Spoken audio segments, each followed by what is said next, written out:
ओम नमः सिद्धेभ्यः। ओम नमः सिद्धेभ्यः। ओम नमः सिद्धेभ्यः। ओम नमः सिद्धेभ्यः।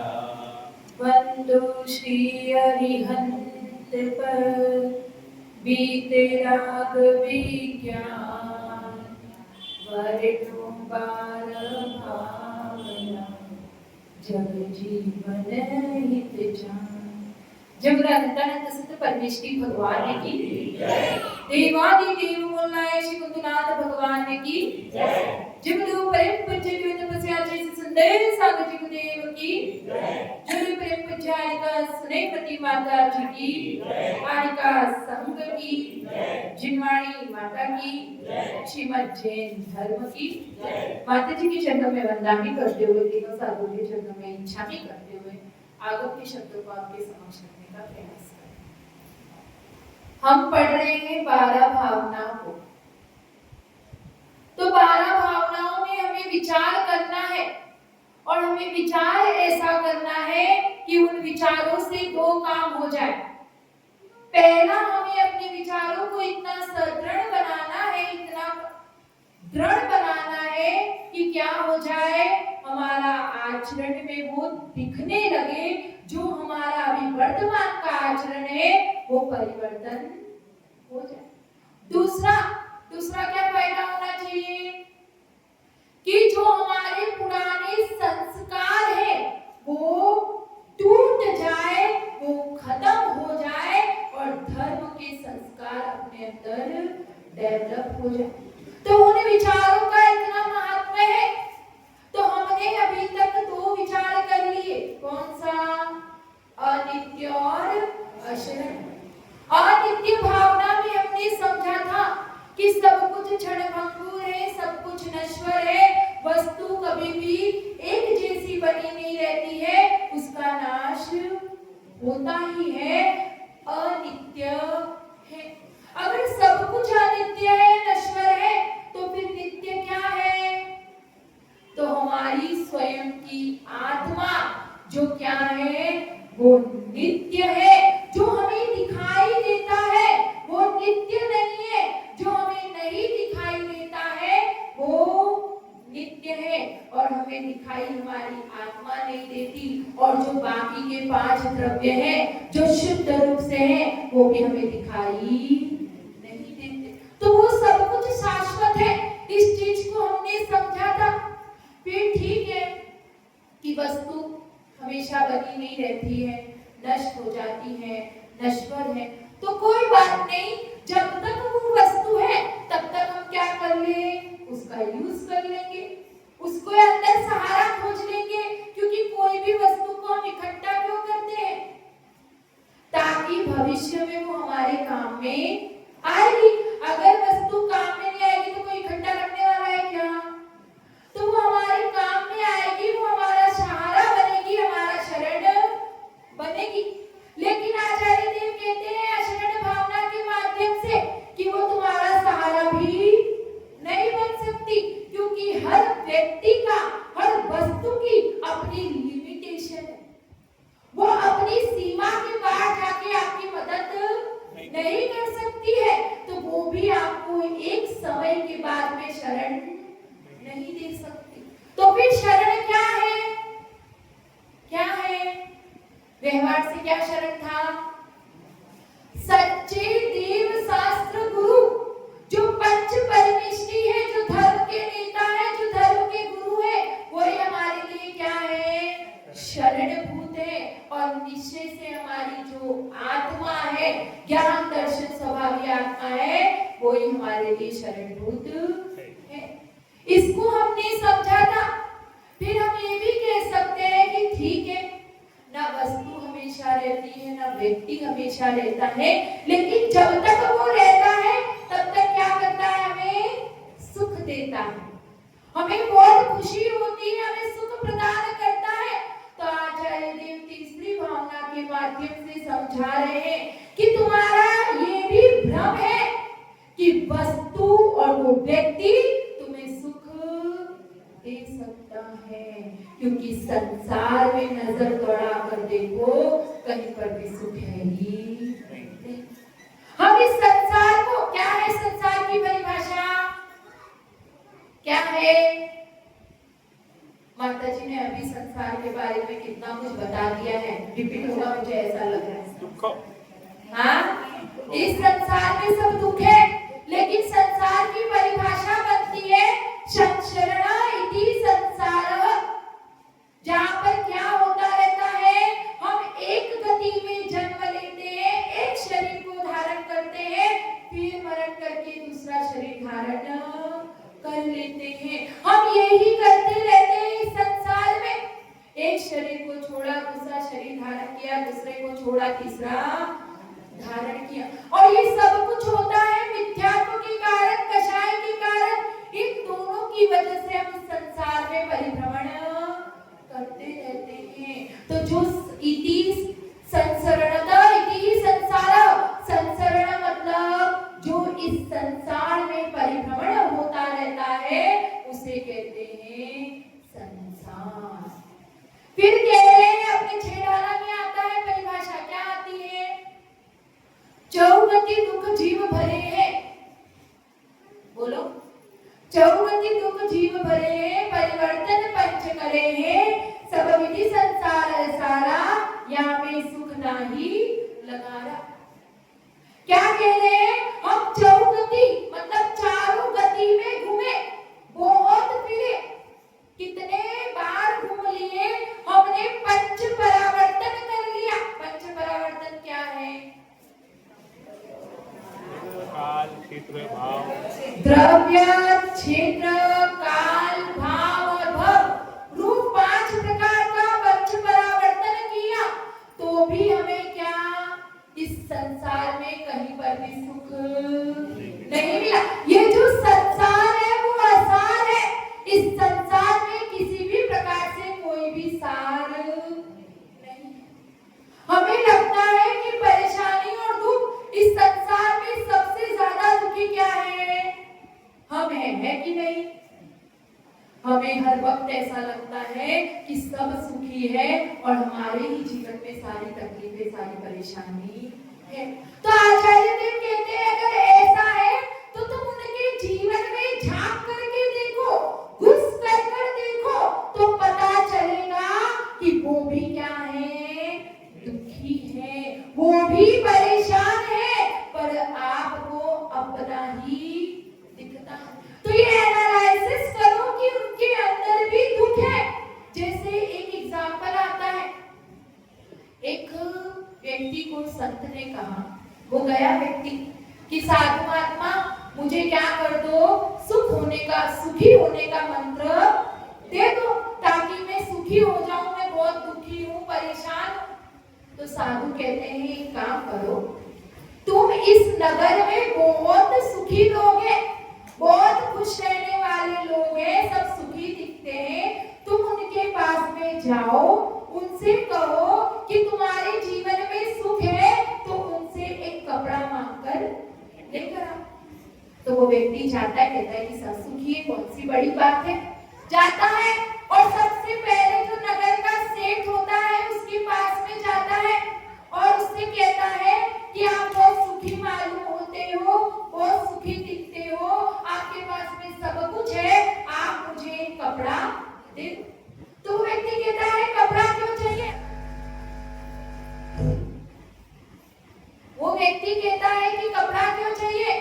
तो वो कहता है कि मुझे जब मैं ये गुरुजी को दूंगा, जो सुखी व्यक्ति है उसका कपड़ा ले जाके उनको दूंगा, तो वो मुझे सुखी होने का मंत्र देंगे। तो उतने में ही वो सेठ का बेटा आ जाता है जो कि शराब पिया हुआ रहता है, और जब उसको शराब पीता हुआ देखता है वो व्यक्ति, और जब अपने पिता से बुरी तरीके से बात करता है, तब वो व्यक्ति सोचता है कि इससे अच्छा तो मेरा बेटा है जो क्या करता है, मुझे इस तरह का जवाब नहीं देता। तो ये व्यक्ति तो दुखी मालूम होता। फिर वो वहां से निकलता है, दूसरी जागीर जो जागीरदार होते हैं उनके पास जाता है, वहां कहता है कि मुझे एक कपड़ा दे दो।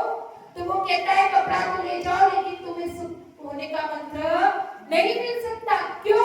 क्योंकि उतने में ही पत्नी होती है वो जोर जोर से चिल्लाना शुरू कर देती है, इतने ऐसे शब्द बोलती है, इतना डांटती है, तो वो व्यक्ति सुनता है तो सोचता है कि इससे ज्यादा अच्छी तो मेरी पत्नी है जो मीठा तो बोलती है। फिर वो नेता के घर जाता है और नेता के घर जाकर यही बात दोहराता है, तो नेता कहता है कि मैं भी सुखी नहीं हूँ। क्यों? क्योंकि मेरे प्रतिद्वंदी कब मुझे मार दे, कब मुझे हरा दे, और इन्हीं की वजह से मैं चिंता में रहता हूँ। फिर जब लौट कर आता है तो गुरु पूछते लाया, तो कहता है कि मुझे कोई भी सुखी नहीं मिला, लेकिन सुखी होने का मंत्र मुझे मिल गया, क्योंकि जो आपके पास में है उसी में संतुष्ट कर लो, संतुष्टि कर लो, उसी में जीना शुरू कर दो, तो अपने आप क्या हो जाओगे? सुखी हो जाओगे। क्योंकि इस संसार में कोई धन के कारण, कोई कुपुत्र के कारण, कोई क्या है रोग के कारण, कोई पाप कर्म के उदय के कारण, संयोगों के कारण, इष्ट संयोग के कारण, अनिष्ट संयोग के कारण, इष्ट वियोग के कारण, हर तरीके से जैसे जैसे देखोगे कोई ना कोई किसी न किसी प्रकार से तो दुखी मिलेगा ही। इसीलिए कहते हैं कि जो है हम हमेशा अभाव में क्या करते हैं, हमारे पास में ये वस्तु नहीं है, अभाव को दुख मानते हैं। अगर अभाव को दुख मानोगे तो सद्भाव को क्या करना पड़ेगा? सुख मानना पड़ेगा। अगर हम ये कहेंगे कि ये वस्तु की कमी है इसलिए मैं दुखी हूँ, तो जो वस्तु है उसके लिए सुखी होना पड़ेगा। पर हम होते हैं क्या? हम होते हैं जो वस्तु हमारे पास में भले 99 वस्तु होगी, लेकिन वो एक वस्तु नहीं होगी तो उसके लिए हम दुखी रहेंगे। हमारा ध्यान हो एक वस्तु पे। और ये जो तृष्णा की खाई है, क्या कहते हैं? दाम बिना निर्धन दुखी, तृष्णा वश धनवान। जो दाम के बिना क्या है, क्या कह रहे?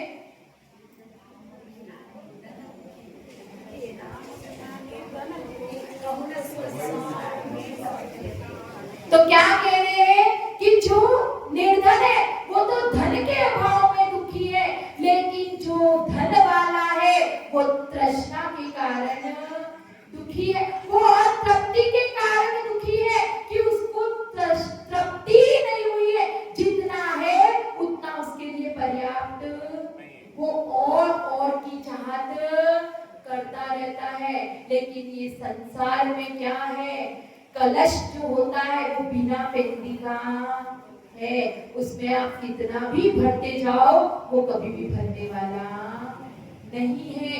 उसी प्रकार से जो ये तृष्णा की खाई है कभी भी भरती। इसीलिए अभाव को दुख मानना बंद करो। जो है, जितना है उतने में ही हम खुश है। अभाव सद्भाव और प्रभाव, जो ये अभाव और सद्भाव से जिसके ऊपर किसी भी प्रकार से प्रभाव नहीं पड़ता है, जो अप्रभावित रहता है, वो क्या करता है?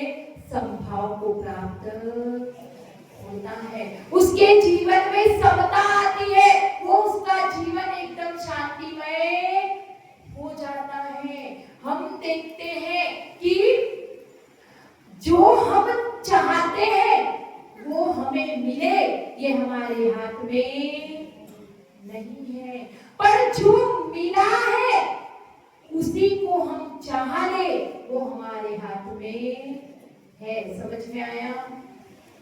जो हम चाहते हैं, जो इच्छा हमारी है वो हमें मिले, ये हमारे हाथ में नहीं है। आप कितनी भी कोशिश कर लो, अगर कर्म में और भाग्य में नहीं लिखा है तो वो मिलेगा।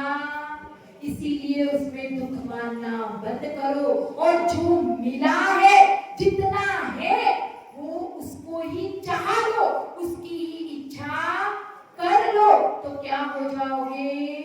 सुखी हो जाएंगे। क्योंकि संतुष्टि का नाम ही क्या है? सुखी होना। तो यहाँ पर आगे यही कह रहे हैं कि कोई भी क्या करता है, राजा हो, लेकिन वो भी क्या बन जाता है, रंक बन जाता है, और जो रंक है वो राजा बन जाता है। इसमें कहानी कौन सी आती है, जीवनधर कुमार की, जो राजा सत्येंद्र थे, उन्हीं के मंत्री जो काष्ठागार था, उसने क्या किया, सब कुछ हड़प लिया सत्येंद्र से। कहानी नहीं पता क्या है? देखो, राजा सत्येंद्र जो थे, जीवनधर कुमार के पिता थे, तो उनको क्या हुआ, वो क्या करते थे, भूखों में लगे रहते थे। तो जो काष्ठागार मंत्री था, उसने क्या किया, धोखे से सारा राज्य हड़प लिया और उसको युद्ध के लिए ललकारा। तो युद्ध के लिए ललकारा तो राजा सत्येंद्र क्या हो गया, कमजोर पड़ गया। तो उसने रानी को एक विद्या के बल से, क्योंकि रानी क्या थी, गर्भवती थी, तो एक विद्या के बल से उसे जंगल में भेज दिया, शमशान में भेज दिया, और वहां पर जीवनधर कुमार का जन्म हुआ। तो वो मंत्री ने सब कुछ हड़प लिया, राजा रंक बन गया, और फिर उसके बाद में वापस जीवनधर कुमार स्वामी आए और उन्होंने सारा राज्य वापस से प्राप्त। तो बता रहे हैं कि संसार की दशा है जिसमें क्या है, कभी भी कुछ भी हो जाता है, इसमें कुछ भी सार नहीं है। इन विषय भोगों में जो हम सुख की कल्पना करते हैं, वो किसके समान है, जिस प्रकार से आप मेंढक को वजन करने रखो, तोलने के लिए रखो, तो तोल पाएंगे क्या, इधर अपन वजन रखने जाएंगे, इधर मेंढक उछल जाएगा। उसी प्रकार से उन वस्तु को आप भोगने जाओगे, इधर सुख मिला और उधर ही वो दुख का कारण शुरू हो जाएगा। सब कुछ क्षणिक है, हमें सिर्फ लगता है, हमें भ्रम होता है कि वो वस्तु में सुख है, लेकिन वास्तव में किसी भी वस्तु में किसी प्रकार से सुख नहीं है। ये संसार ही ऐसा है। इसमें कवि मंगल राय जी क्या कहते हैं, जन्म मरण और जरा रोग से सदा दुखी रहता। अपन कहते हैं कि ये रोग है, ये कोरोना का टाइम आ गया था, हाँ, तो कोरोना के टाइम पे हमें क्या हो गया था कि ये सबसे बड़ा दुख आ गया है, अब इसमें हम कैसे रहेंगे, क्या करेंगे। लेकिन वो दुख जो था, वो दुख जब तक भी मालूम हुआ वो दुख है, जब तक हमने उस दुख को स्वीकार नहीं कर दिया। जब हमें ये एहसास हो गया कि अभी बीमारी तो रहेगी ही रहेगी, तो हमने क्या कर लिए, शांत हो गए। अब इसी के साथ में क्या करना है, हमें जीना है। उसी प्रकार से ये संसार है, इस संसार में भले ये कोरोना रोग चला जाएगा, लेकिन ये जन्म जरा रूपी रोग है, वो जाने वाला, वो लगा ही है। आप कितना भी कर लो, जन्म जरा मरण के रूप में इस संसार से बच नहीं सकते।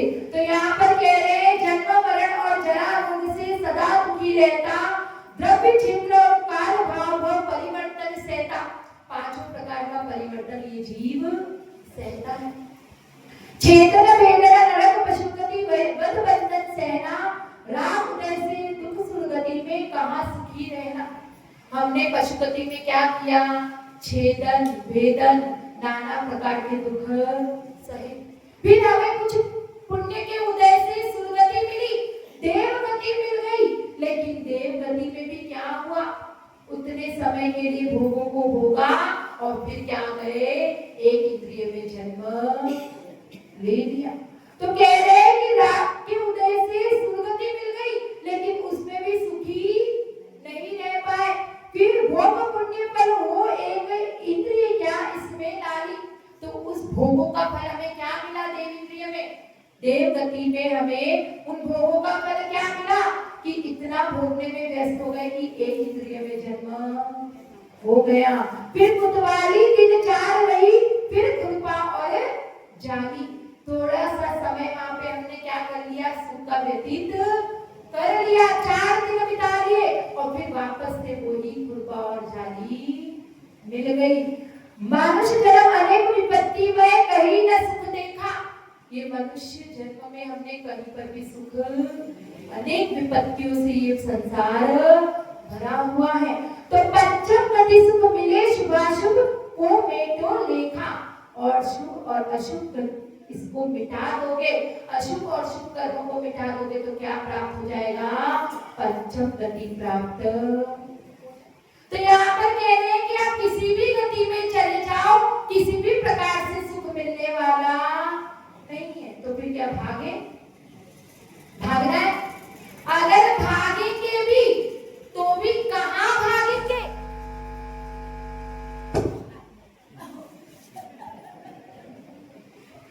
अगर हम इस संसार से भागेंगे, दौड़ेंगे, जितना भी भागेंगे तो कहाँ पर भागेंगे?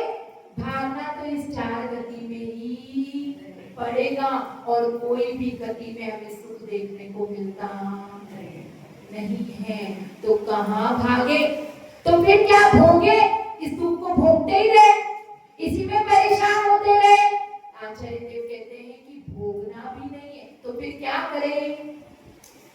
जागो। जागना है कि हमें ये पहचान करना है, ये ज्ञान करना है कि सुख है ही नहीं, तो सुख कहाँ पर है उसकी खोज करो, और उस खोज को करने के बाद में त्यागो। किसको त्यागो? संसार को त्यागो, उस कषाय को त्यागो, राग को त्यागो, मोह को त्यागो, वो व्यामोह को त्यागो, और क्या करो? जान कर त्यागो, और क्या करो? उस धर्म को अपना। हम सुख को बाहर ही खोजने में लगे रहते हैं। एक कहानी के माध्यम से बताती हूँ। एक ज्यादा लंबा हो रहा है क्या? बोल तो नहीं हो रहे हम लोग? एक व्यक्ति, चलो किसको, पप्पू है ना, पप्पू, बहुत टाइम हो गया पप्पू का नाम नहीं लिया। तो एक पप्पू को क्या था? ताजमहल देखने की ललक लगी, क्योंकि क्या हुआ, उसने ताजमहल के बारे में बहुत सुन रखा था। तो उसको इच्छा हो गई कि मैं भी ताजमहल देखने जाऊं। तो आगरा में ताजमहल था, उसको ट्रेन पकड़नी पड़ी। अब वो ट्रेन पकड़ने के लिए ट्रेन पकड़ कर बैठा, और उसमें सोया था कि अचानक ट्रेन कोई स्टेशन पर रुकी। छोटा सा गांव था, छोटी सी जगह थी, वो स्टेशन पर रुकी और इसकी नींद खुली। नींद खुली तो वैसे ही रेडियो बजा। रेडियो बजा, उसमें सुनाई दिया आकाशवाणी आगरा। क्या सुनाई दिया? आकाशवाणी आगरा। तो आकाशवाणी आगरा सुनते ही वो ट्रेन से नीचे उतर गया, और विचार और धन्यवाद देने लगा कि अच्छा हुआ मेरा सही टाइम पे नींद खुल गई, नहीं तो मैं नींद में कहाँ पहुंच जाता। और वो वहीं पर उतर गया और बाहर निकला। उसने ऑटो वाले से कहा कि मुझे ताजमहल के पास में छोड़ दो। अब ऑटो वाले को पता चल गया कि ये कोई मूर्ख व्यक्ति, तो उसने क्या किया, उसको बोला कि 50 रुपए लगेंगे। अच्छा ठीक है, और उसको 2-3 गली उस गांव की घुमाकर एक जगह पे छोड़ दी। अब वो पप्पू क्या कर रहा है? हर किसी से पूछ रहा है, ढूंढ रहा है जगह जगह कि ताजमहल तो दिख ही नहीं रहा है, परेशान हुआ। तो एक व्यक्ति से क्या किया, दूसरे पप्पू से क्या किया, पूछा। चलो, दूसरे व्यक्ति से पूछा कि क्या मुझे ताजमहल नहीं मिल रहा है, मुझे ताजमहल बता दोगे कि कहाँ पर है? तो वो व्यक्ति उसको एक थप्पड़ लगाता है और कहता है कि मैं कब से यहाँ पे कुतुब मीनार ढूंढ रहा हूँ, मुझे वो नहीं मिल रहा, और तुम मुझे ताजमहल के लिए पूछ रहे। तो दोनों के दोनों तो कहीं हम वो दोनों तो नहीं है। ये विचार हमें करना है। वो दोनों कुतुब मीनार और ताजमहल को वहां ढूंढ रहे थे जहां उनका अस्तित्व ही नहीं था, उसे खोज रहे थे। तो वो क्या मिलने वाला है क्या वहां पर? उसी प्रकार से हम उस सुख को इस संसार में खोज रहे हैं, ढूंढ रहे हैं। ना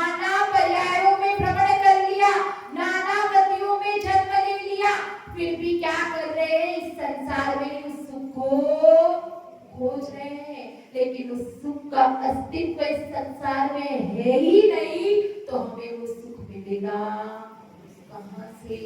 अगर सुख को प्राप्त करना है तो हमें इस संसार को त्यागना पड़ेगा। किससे? मन से। किससे त्यागना पड़ेगा? मन से, विचारों से हमें ये त्यागना पड़ेगा, ये विचार करना पड़ेगा कि सुख तो कहाँ है, अपनी आत्मा में है, बाहर ऐसे ही खोजने से वो मिलने वाला नहीं है। एक बहुत अच्छी कहानी अपने शास्त्रों में आती है, बहुत कुछ है लेकिन टाइम लगता है। तो एक अच्छी कहानी है जो कि मैं समझाने का प्रयास करती हूँ, समझा पाऊं कि नहीं पाऊं पता नहीं। तो इस संसार के ऐसा एक भी जीव नहीं है जिससे अपने रिश्ते ना बने। हम इस संसार में इतनी बार पर्यायों को धारण कर चुके हैं कि हर किसी से हमारा रिश्ता बन गया है, कोई भी हमसे छूटा नहीं। ये तो मैं बात कर रही हूँ दूसरे भाव की अपेक्षा, लेकिन एक भाव में भी एक जीव के नाना रिश्ते बन जाते हैं। सुनी है क्या 18 नाथों की कहानी? अच्छा सुनी है तो नहीं सुनाओ? नहीं फिर ठीक है ना, मैं एक्सप्लेन कर पाऊँ या नहीं? सुनाओ। तो जिसने नहीं सुनी उसके लिए सुनाती हूँ। तो एक जीव के अच्छा 18 नाते कैसे हो जाते हैं? एक विश्वसेन का राजा था और उसकी नगरी में समुद्रदत्त ऐसा कुछ है, सुदत्त नाम का सेठ था। तो उसके घर पर एक वसंत तिलका नाम की स्त्री रह रही थी। अब वो स्त्री रह रही थी तो क्या हुआ, वो गर्भवती हुई लेकिन उसको क्या हो गई, समस्या हो गई, रोग उत्पन्न हो गया।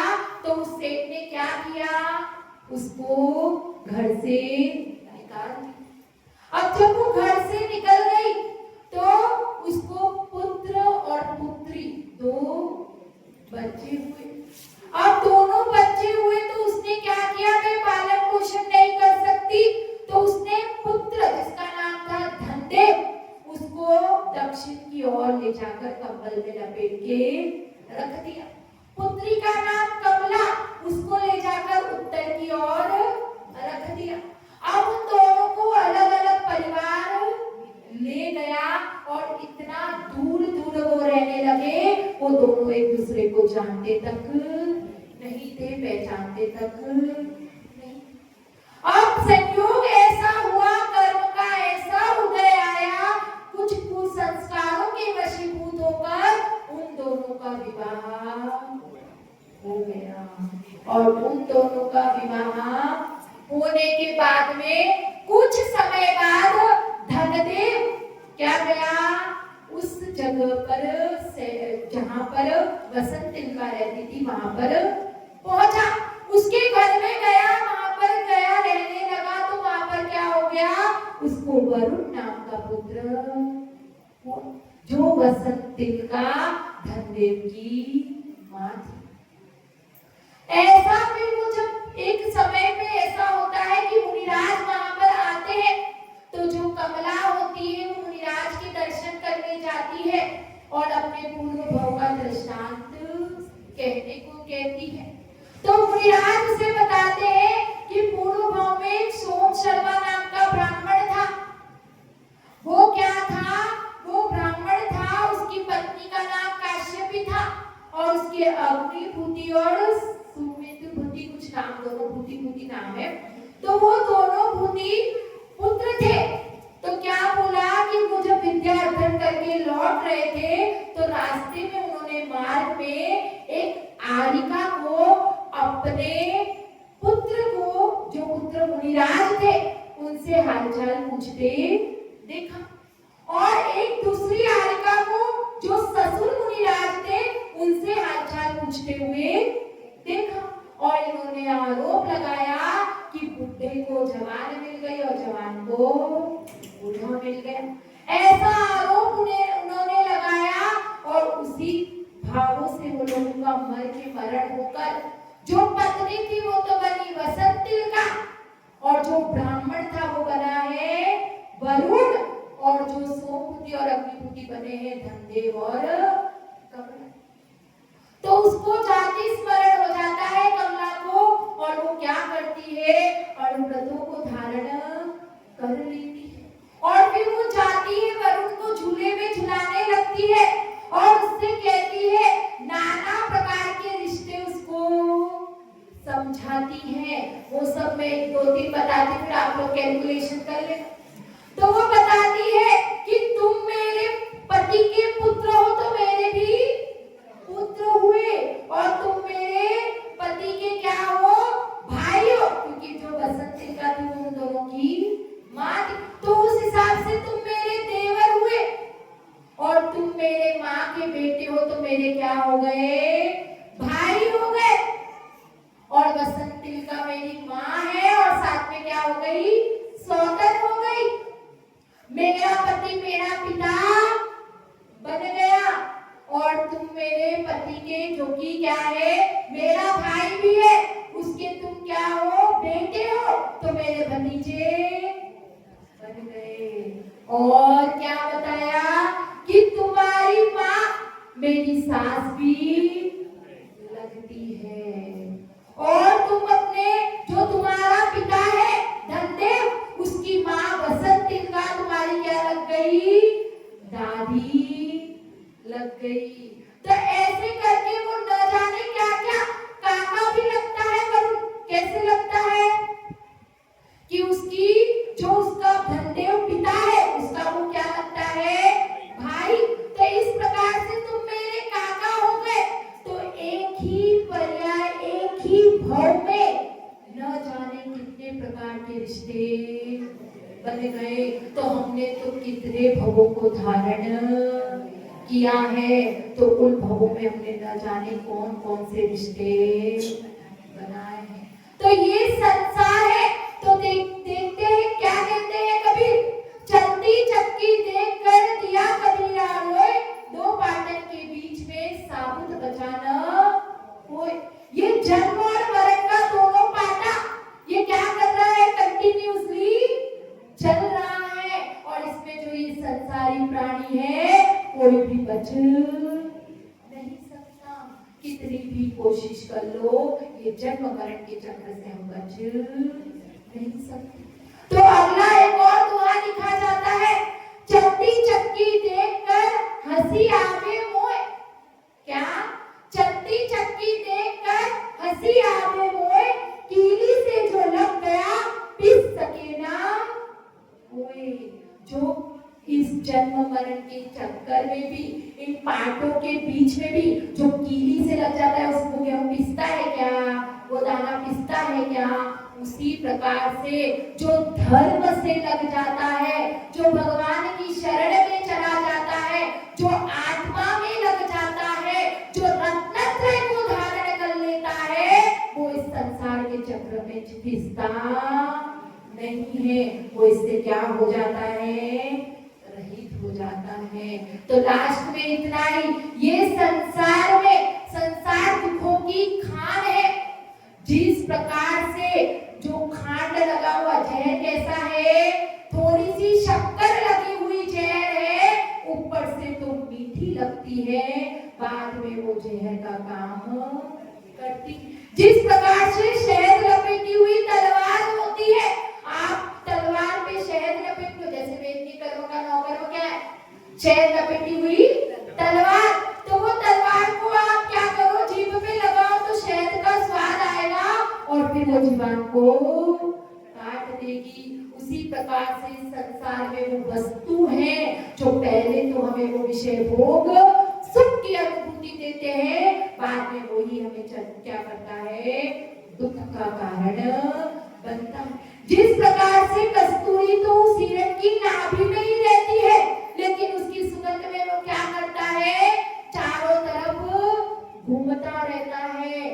उसी प्रकार से सुख तो हमारी आत्मा में है, लेकिन अज्ञान के कारण, मिथ्यात्व के कारण, कषाय के कारण हम उस सुख को चारों गति में खोजने का काम करते हैं। अगर इस संसार में सुख होता तो 96,000 रानियां, 32,000 ध्रुपद राजा, 9 निधियों का स्वामी, 14 रत्न जिसके पास में है, 6 खंड का अधिपति जो है, वो क्यों इस संसार को त्यागता और क्यों तीर्थंकर इस संसार का त्याग करते हैं।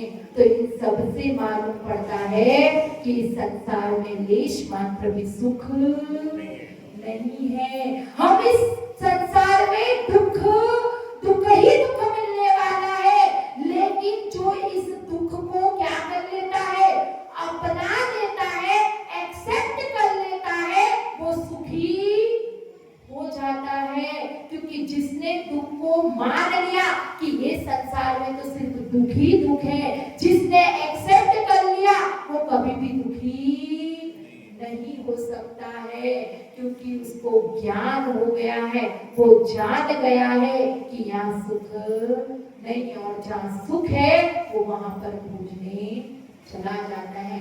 तो इसी प्रकार से हम भी चिंतन करें और अपने जीवन को सार्थक करें। जय बोला जैसे सुंदर सागर जी को जल पर सजाए बस में माता